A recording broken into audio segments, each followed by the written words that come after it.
Hello दोस्तों, आप सभी को नमस्कार। चलिए आज स्टार्ट करते हैं एक सुंदर सा प्यारा सा और अच्छा सा टॉपिक इलेक्ट्रोकेमिस्ट्री। देखिए, इलेक्ट्रोकेमिस्ट्री फिजिक्स का एक पार्ट होता है। फिजिक्स का एक पार्ट होता है जिसमें हम पढ़ते हैं इलेक्ट्रिकल एनर्जी और केमिकल एनर्जी का आपस में कन्वर्जन। केमिकल एनर्जी का आपस में कन्वर्जन, ठीक है।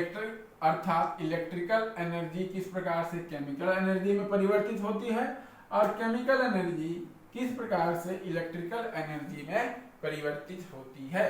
तो इसके पीछे दो ही कॉन्सेप्ट हैं, दो सेल होते हैं। एक होता है इलेक्ट्रोलाइटिक सेल, इलेक्ट्रोलाइटिक सेल, और दूसरा होता है गैल्वेनिक सेल। दूसरा होता है हमारा गैल्वेनिक सेल। इन्हीं दो कॉन्सेप्ट पर इलेक्ट्रिकल एनर्जी और केमिकल एनर्जी आपस में कन्वर्ट होते हैं। इस इलेक्ट्रोलाइटिक सेल में इलेक्ट्रिकल एनर्जी कन्वर्ट होती है केमिकल एनर्जी में, जबकि इस गैल्वेनिक सेल में केमिकल एनर्जी कन्वर्ट होती है इलेक्ट्रिकल एनर्जी में। इलेक्ट्रिकल एनर्जी में क्लियर है इतनी बात। अब देखिए, इलेक्ट्रोलाइटिक सेल हमारे सिलेबस में नहीं है दोस्तों, हमारे सिलेबस में है गैल्वेनिक सेल। लेकिन फिर भी थोड़ा सा इलेक्ट्रोलाइटिक सेल के बारे में जान लेते हैं कि यह इलेक्ट्रोलाइटिक सेल काम कैसे करता है, इसकी संरचना कैसे होती है। तो मिनिमम संरचना और रिएक्शन के बारे में तो जान ही लेते हैं इलेक्ट्रोलाइटिक सेल का। तो इलेक्ट्रोलाइटिक सेल में देखिए दोस्तों, एक पात्र होता है और इस पात्र में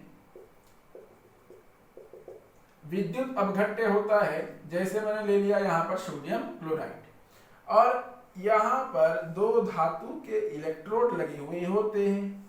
ये मैंने बना दिया धातु के दो इलेक्ट्रोड।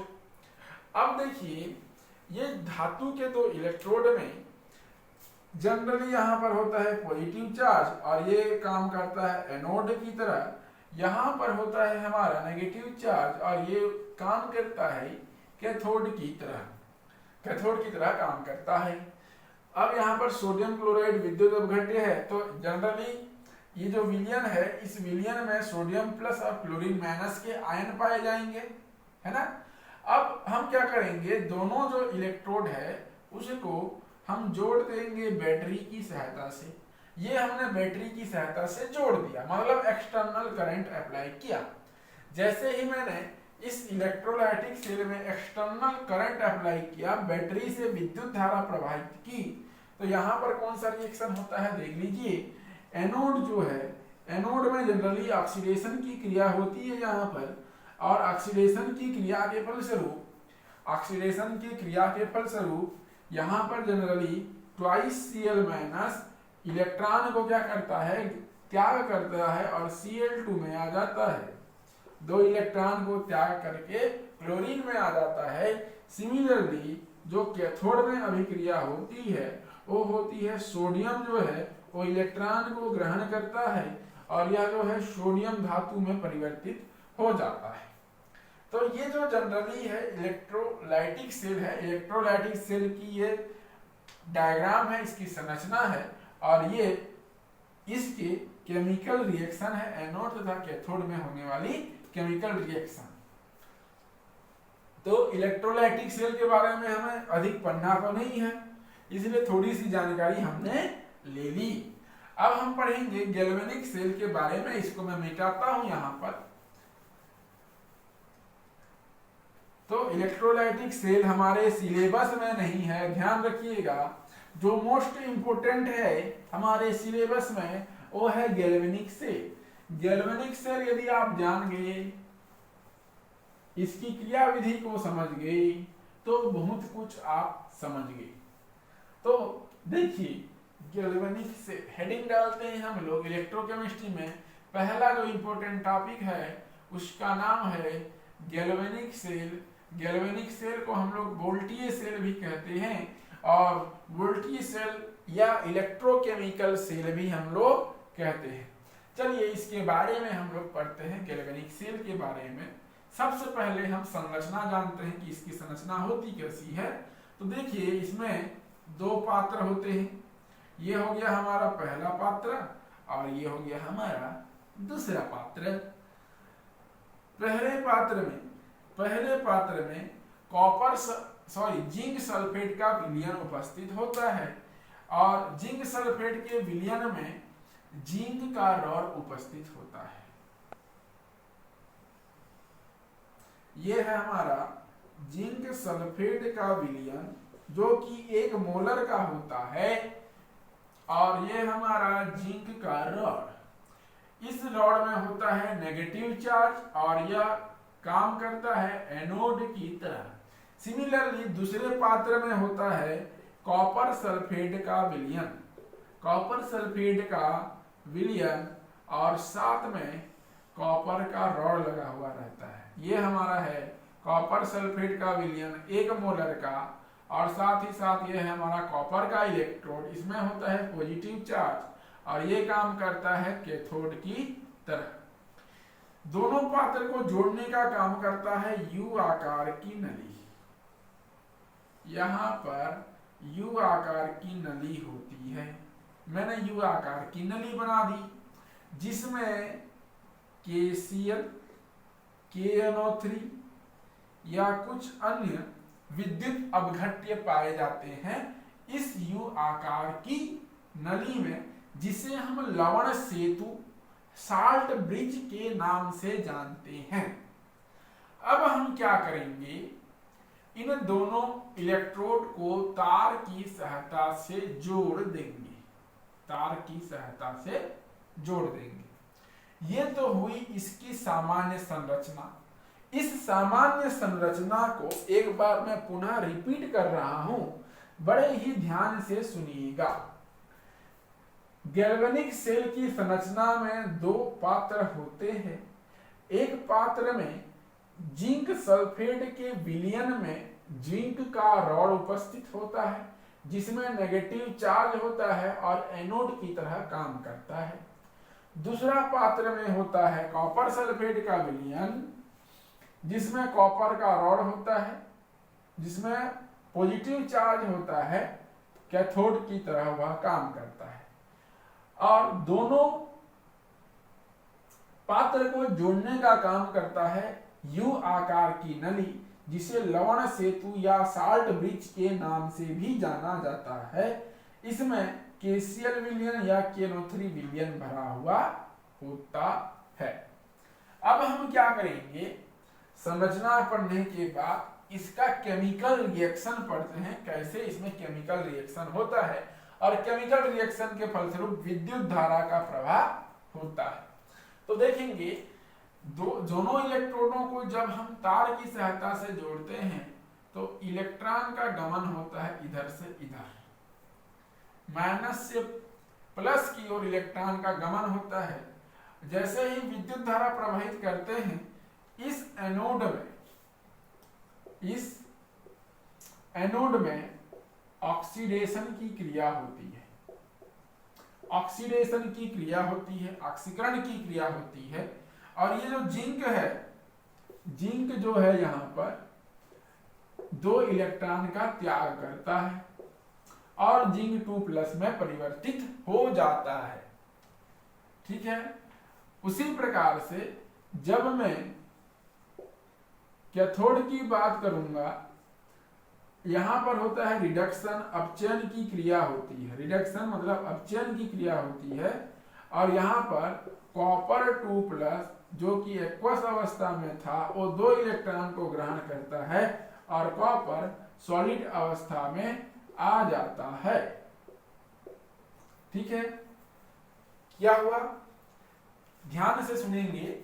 जब मैंने दोनों इलेक्ट्रोड को तार की सहायता से जोड़ा तब उस स्थिति में रासायनिक अभिक्रिया अपने आप स्टार्ट हुआ। रासायनिक अभिक्रिया अपने आप स्टार्ट हुआ, जैसे तार को जोड़ा रासायनिक अभिक्रिया अपने आप स्टार्ट हुआ। इसी प्रकार का कोई बल देने की जरूरत यहाँ पर नहीं है। तो यहाँ पर देखेंगे क्या होता है प्रोसेस, जैसे ही अपने आप रासायनिक अभिक्रिया स्टार्ट हुआ तो एनोड में होता है ऑक्सीकरण, और ये जो जिंक धातु है सॉलिड स्टेट में है वो 2 इलेक्ट्रॉन का त्याग करता है, और ये सारा जिंक जो है इस विलयन में आता है। किस फॉर्म में? जिंक 2+ के फॉर्म में इस विलयन में आता है। देखो जिंक सॉलिड स्टेट में है, इस इलेक्ट्रोड का जो जिंक है वो इलेक्ट्रॉन को त्याग करके जिंक 2+ के फॉर्म में इस पात्र में एकत्र हो रहा है।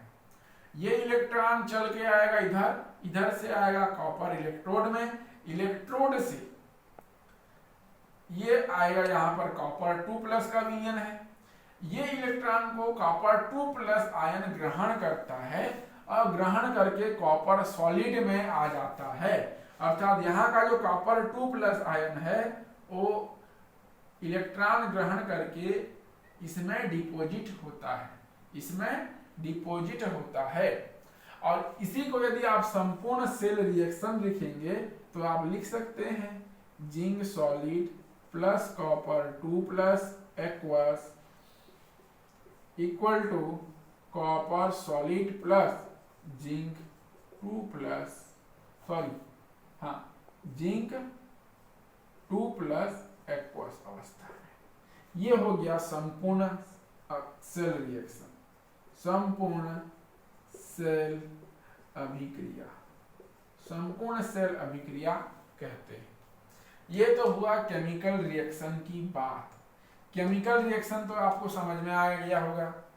जिंक एक बार पुनः रिपीट कर रहा हूं, देखो कैसे काम करता है ये सेल। देखो जिंक यहाँ पर जैसे ही मैंने तार को जोड़ा रासायनिक अभिक्रिया अपने आप स्टार्ट हुआ। जिंक जो धातु है यहाँ पर, ये जिंक धातु इलेक्ट्रॉन को त्याग करता है, इलेक्ट्रॉन को त्याग करके जिंक 2+ के फॉर्म में इस पात्र में एकत्रित होता है।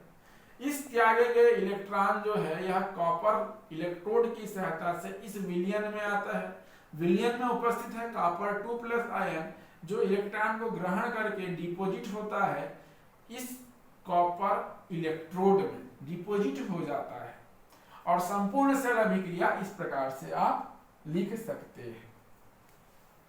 यदि आप सेल रिप्रेजेंटेशन करेंगे तो कैसे करेंगे, ध्यान से देखेंगे। सेल रिप्रेजेंटेशन यदि आप करेंगे, सेल को आप प्रदर्शित करेंगे तो कैसे प्रदर्शित करेंगे, देखो लेफ्ट हैंड साइड में है नेगेटिव जो कि एनोड की तरह काम कर रहा है, तो मैं यहाँ पे एनोड लिखूंगा।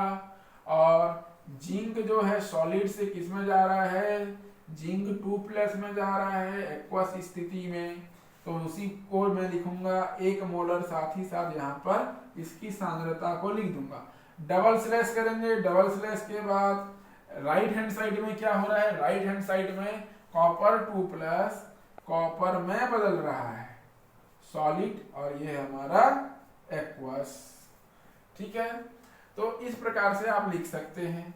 यहाँ पे 1 मोल लिख देता हूँ, 1 मोल इसकी सांद्रता है, और यहाँ पर कॉपर सॉलिड। और इधर है राइट हैंड साइड है पॉजिटिव चार्ज, किसकी तरह काम कर रहा है, कैथोड की तरह काम कर रहा है। सेल रिप्रेजेंटेशन कैसे लिखा आपको पता चला कि नहीं। देखो minus charge anode, minus charge anode. पहले लेफ्ट हैंड साइड को देखो, लेफ्ट हैंड साइड में है हमारा ये वाला पात्र, इस पात्र में है नेगेटिव चार्ज एनोड, तो मैंने लिखा नेगेटिव चार्ज एनोड। जिंक से जिंक 2+ में कन्वर्ट हो रहा है, जिंक से जिंक 2+ में कन्वर्ट हो रहा है, तो यहाँ पर जिंक सॉलिड से जिंक 2+ एक्वस अवस्था 1 मोलर, क्योंकि इसकी सांद्रता तो 1 ही मोल है ना जिंक सल्फेट का। देन कॉपर सॉलिड, कॉपर 2+ से ये बदल रहा है कॉपर सॉलिड में।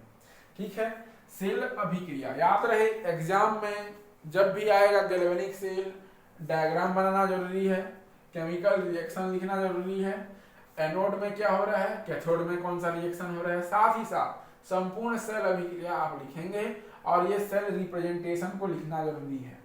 जब भी डायग्राम बनाएंगे, डायग्राम के नीचे 5 से 6 लाइन में इसके संरचना की जानकारी आप देंगे, तभी आपको पूर्ण नंबर आपको मिलेगा, अन्यथा पूर्ण नंबर आपको नहीं मिलेगा। अब देखते हैं कि इस यू आकार की नली लवण सेतु का कार्य क्या है? तो मैं सबसे पहले आपको बता दूं, यहाँ पर ग्लास वूल लगा होता है। ये ग्लास वूल मोमबत्ती जैसे सॉलिड रहता है ना, सेमी सॉलिड, उसी प्रकार से जेली के समान इसमें पदार्थ भरा हुआ रहता है इस लवण सेतु में, जिसमें KCl होता है, KNO3 होता है, साथ ही साथ KCl, KNO3 या अन्य विद्युत अपघट्य होते हैं। अब इस यू आकार की नली का महत्व क्या है, इसका कार्य यह किस प्रकार से कार्य करता है, ध्यान से देखेंगे, समझेंगे इस चीज को। ये यू आकार की नली कैसे काम करता है, देखो। जनरली यह सेल अभिक्रिया ऑटोमेटिक हो रही है, तो एक स्थिति ऐसी आएगी कि इस जिंक का, देखो जिंक जो है, जिंक 2+ में आ रहा है इलेक्ट्रॉन को त्याग करके। एक स्थिति ऐसी आएगी कि यहाँ का सारा इलेक्ट्रोड पतला होते जाएगा और यहाँ पर जिंक 2+ आयन की सांद्रता बढ़ जाएगी। जब यहाँ पर जिंक 2+ आयन की सांद्रता बढ़ जाएगी तो साथ ही साथ यहाँ पर कॉपर 2+ आयन की कमी हो जाएगी, क्योंकि सारा का सारा जिंक द्वारा त्यागे गए इलेक्ट्रॉन को ग्रहण कर रहा है कॉपर 2+ आयन। तो यहाँ पर जिंक 2+ आयन अधिक होगा इस लेफ्ट हैंड के पात्र में, और राइट हैंड के पात्र में कॉपर 2+ आयन की कमी हो जाएगी। अब इस स्थिति में आने पर यहाँ पर सेल अभिक्रिया रुक जाएगी। एक बार मैं पुनः रिपीट कर रहा हूं, ध्यान से सुनिएगा। यह जब दोनों इलेक्ट्रोड को जब हम तार की सहायता से जोड़ेंगे तो यहाँ पर जिंक सॉलिड जो है, जिंक 2+ एक्वस अवस्था में आ रहा है, इसके द्वारा त्यागे गए इलेक्ट्रॉन को कॉपर यहाँ पर कॉपर 2+ आयन ग्रहण कर रहा है और कॉपर सॉलिड में जा रहा है। अर्थात धीरे धीरे यह रॉड पतला हो रहा है और धीरे धीरे यह रॉड की मोटाई में वृद्धि हो रही है। एक स्थिति ऐसी आएगी कि यहाँ पर जिंक 2+ आयन की सांद्रता अधिक हो जाएगी और यहाँ पर कॉपर 2+ आयन की कमी हो जाएगी। इस स्थिति में यहाँ पर उपस्थित KCl या KNO3 में जो क्लोरीन माइनस है वो क्लोरीन माइनस गमन करता है इस पात्र में, और जो पोटेशियम प्लस आयन गमन करता है इस पात्र में। इस स्थिति में क्या होता है, इसको इलेक्ट्रॉन मिल जाता है और इसको इलेक्ट्रॉन ग्रहण करने के लिए आयन मिल जाते हैं और यह रासायनिक अभिक्रिया लगातार चलती रहती है। इस प्रकार लवण सेतु जो है विद्युत धारा के प्रवाह को बनाए हुए रखता है। क्लियर है इतनी बात?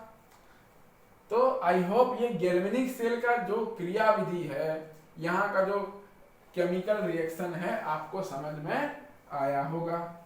अब मैंने देखो इलेक्ट्रोलाइटिक सेल की बात की है, इलेक्ट्रोलाइटिक सेल के साथ साथ मैंने गैल्वेनिक सेल की बात की है। तो गैल्वेनिक सेल को आप मोस्ट इंपोर्टेंट दे देंगे, बहुत इंपोर्टेंट है गैल्वेनिक सेल, एग्जाम में पूछा जाता है।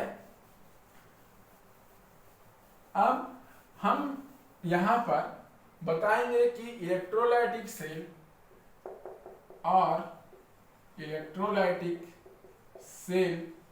और गैल्वेनिक सेल में अंतर क्या होता है। गैल्वेनिक सेल में अंतर क्या होता है आप लोग बताएंगे। तो देखिए इलेक्ट्रोलाइटिक सेल में इलेक्ट्रिकल एनर्जी कन्वर्ट होती है केमिकल एनर्जी में, केमिकल एनर्जी में कन्वर्ट होती है, electrical energy converted to chemical energy, और गैल्वेनिक सेल में केमिकल एनर्जी कन्वर्टेड टू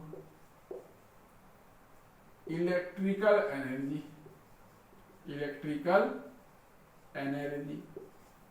दूसरी बात, यहां पर एनोड होता है पॉजिटिव चार्ज, एनोड होता है पॉजिटिव चार्ज और कैथोड होता है हमारा नेगेटिव चार्ज। यहाँ पर उल्टा होता है, एनोड होता है नेगेटिव चार्ज, एनोड होता है नेगेटिव चार्ज और कैथोड होता है हमारा पॉजिटिव चार्ज। ठीक है, और एक अंतर लिख सकते हो, यहाँ पर बल देने का फोर्स दिया जाता है, मतलब del G equal to non spontaneous process होता है, नॉन स्पॉन्टेनियस और ये जो है हमारा स्पॉन्टेनियस प्रोसेस होता है, अपने आप होता है यह अभिक्रिया। ये अभिक्रिया अपने आप होती है। और ये इलेक्ट्रोलाइटिक सेल अपने आप नहीं होता, बैटरी से विद्युत धारा प्रवाहित करने लगता है, जरूरत पड़ती है। तो ये इलेक्ट्रोलाइटिक सेल और गैल्वेनिक सेल में भी अंतर हो गया है। तो आई होप गैल्वेनिक सेल का पूरा कॉन्सेप्ट आपको समझ में आया होगा, ये अंतर आपको समझ में आया होगा। तो पढ़ते रहिए और आगे बढ़ते रहिए।